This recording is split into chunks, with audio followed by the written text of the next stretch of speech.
Rekan dan Sobat Marketeer semua, kembali lagi berjumpa di sesi 10 Minute Industry Update Marketeers TV. Perkenalkan, saya Ferdi Setiawan, Head of Industry Healthcare, Pharmaceutical, dan juga Communication dari Maplas Inc. Dalam 10 menit ke depan, saya akan menyampaikan 5 update industri dalam 1 minggu terakhir. Kita masuk ke update pertama yang datang dari sektor telekomunikasi di Indonesia. PPKM darurat, trafik data internet Telkom naik 5%. PT Telkom Indonesia Persero Tbk mencatatkan kenaikan trafik data mencapai 5% pada pemberlakuan PPKM darurat atau PPKM level 4. General Manager External Corporate Communication Telkomsel, Bapak Aldin Hashim mengatakan kenaikan terutama diakibatkan oleh peningkatan trafik atau penggunaan data di area residensial dan juga lokasi pendukung penanganan COVID-19 seperti di rumah sakit rujukan. Senior VP Corporate Communication dan juga Investor Relation Telkom Indonesia, Bapak Ahmad Reza juga menyampaikan bahwa kenaikan ini merupakan tanda positif dalam upaya mengurangi laju penularan dan juga penyebaran COVID-19. Meski memang kenaikan ini apabila kita bandingkan dengan periode lockdown di awal pandemi tahun 2020, masih jauh lebih rendah persentase kenaikannya. Untuk itu, dalam upaya menangkap peluang sekaligus memenuhi kebutuhan masyarakat yang telah terbiasa berkegiatan secara daring atau memanfaatkan platform layanan digital, Telkom terus meningkatkan kualitas layanannya mulai dari menambah jumlah BTS, memperluas akses fiber optik, dan juga Wi-Fi access point di berbagai daerah. Kita masuk ke update kedua yang masih datang dari sektor telekomunikasi di Indonesia. Semester 1 2021, Indosat meraup laba 5,6 triliun rupiah. Indosat Ooredoo mengumumkan laba bersih perusahaan yang mencapai angka 5,6 triliun rupiah di paruh pertama 2021. Angka ini naik signifikan sebesar 5,94 triliun dari periode yang sama tahun 2020 lalu. Direktur dan juga Chief Operating Officer dari Indosat Ooredoo, Bapak Vikram Sinha menyampaikan bahwa kinerja ini tercapai melalui eksekusi yang berfokus pada strategi transformasi perusahaan. Tercatat, pendapatan perusahaan selama semester pertama 2021 ini mengalami kenaikan yang cukup signifikan, yakni menjadi 14,98 triliun atau naik 11,4% dari semester pertama tahun 2020.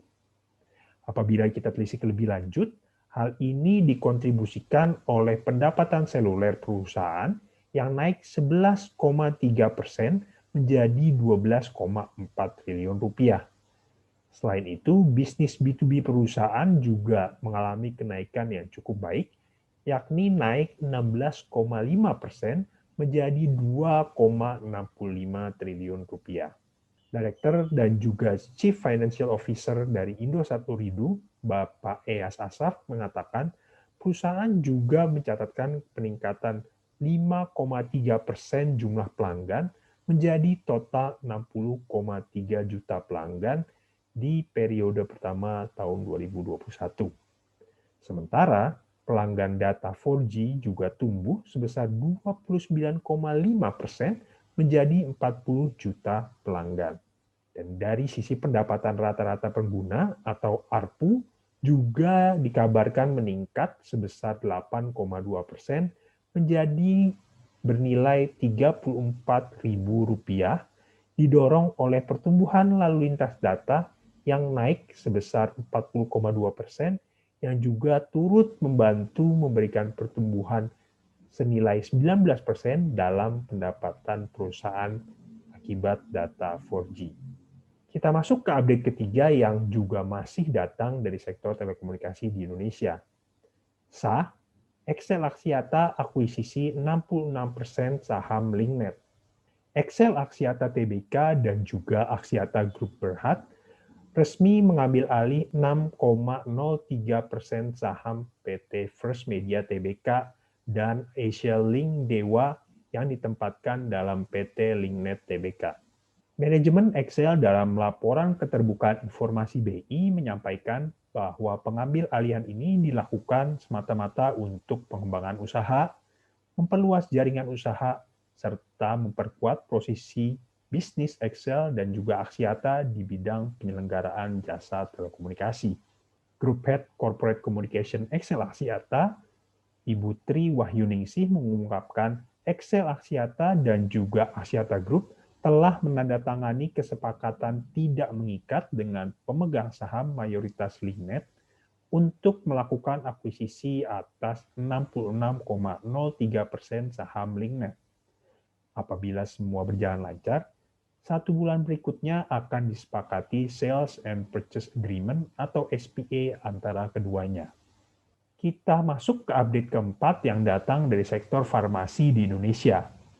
Kimia Farma produksi obat antivirus 2 juta tablet per hari.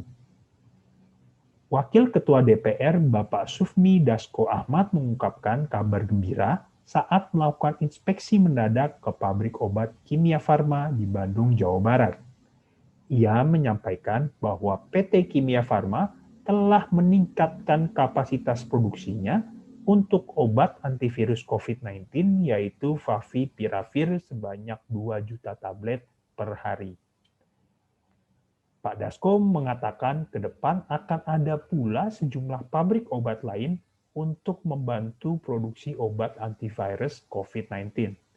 Sehingga hal ini diharapkan akan membantu memenuhi kebutuhan obat antivirus COVID-19 dengan harga yang relatif terjangkau. Direktur Utama Kimia Farma, Bapak Ferdi Budidarmo, menuturkan bahwa pihaknya memang tengah meningkatkan kapasitas produksi obat dari awalnya sebanyak 250.000 tablet per hari menjadi 8 kali lipatnya, yakni 2 juta tablet per hari. Hal ini dilakukan sebagai langkah responsif atas lonjakan kebutuhan obat terapi COVID-19 yang melonjak 12 kali lipat sejak Juni 2021. Selain Favipiravir, Kimia Farma juga tengah dikabarkan menunggu hasil uji klinis tahap ketiga dari obat antivirus baru lainnya yang bernama Molnupiravir. Kita masuk ke update terakhir yang datang dari sektor e-commerce. GDID gandeng Alfamart hadirkan fitur Nearby Shop. Platform e-commerce GDID mengumumkan kolaborasinya dengan Alfamart melalui fitur Nearby Shop. Lewat kolaborasi tersebut, Alfamart akan memiliki toko virtual pada situs web dan juga aplikasi GDID yang dapat mempermudah seluruh pelanggan untuk memenuhi kebutuhan sehari-harinya melalui fitur GDID Nearby Shop. Bapak Viendra Primadia selaku Digital Business GM Alfamart mengungkapkan bahwa kerjasama ini bertujuan untuk memberikan pengalaman baru bagi pelanggan untuk memenuhi barang kebutuhan mereka dengan cara yang termudah. Dan saat ini, sudah tersedia sebanyak 920 toko Alfamart yang aktif beroperasi melalui fitur GDID Nearby Shop. Alfamart tersebut sudah tersebar di berbagai wilayah di Jabodetabek, Jawa Timur, dan juga mulai tanggal 7 Juli lalu tahun 2021, fitur ini juga sudah dapat dinikmati oleh pelanggan di daerah Jawa Barat. Demikian 5 update industri healthcare, pharmaceutical, dan juga communication dalam 1 minggu terakhir. Jangan lupa subscribe, like, dan juga komen channel Marketeers TV agar tidak ketinggalan berita terbaru terkait marketing dan juga bisnis di Indonesia. Saya Ferdi Setiawan, beserta seluruh kru yang bertugas mengucapkan terima kasih dan kami tetap menerapkan protokol kesehatan dalam melakukan syuting ini. Stay safe, stay healthy, dan juga stay positive. Salam.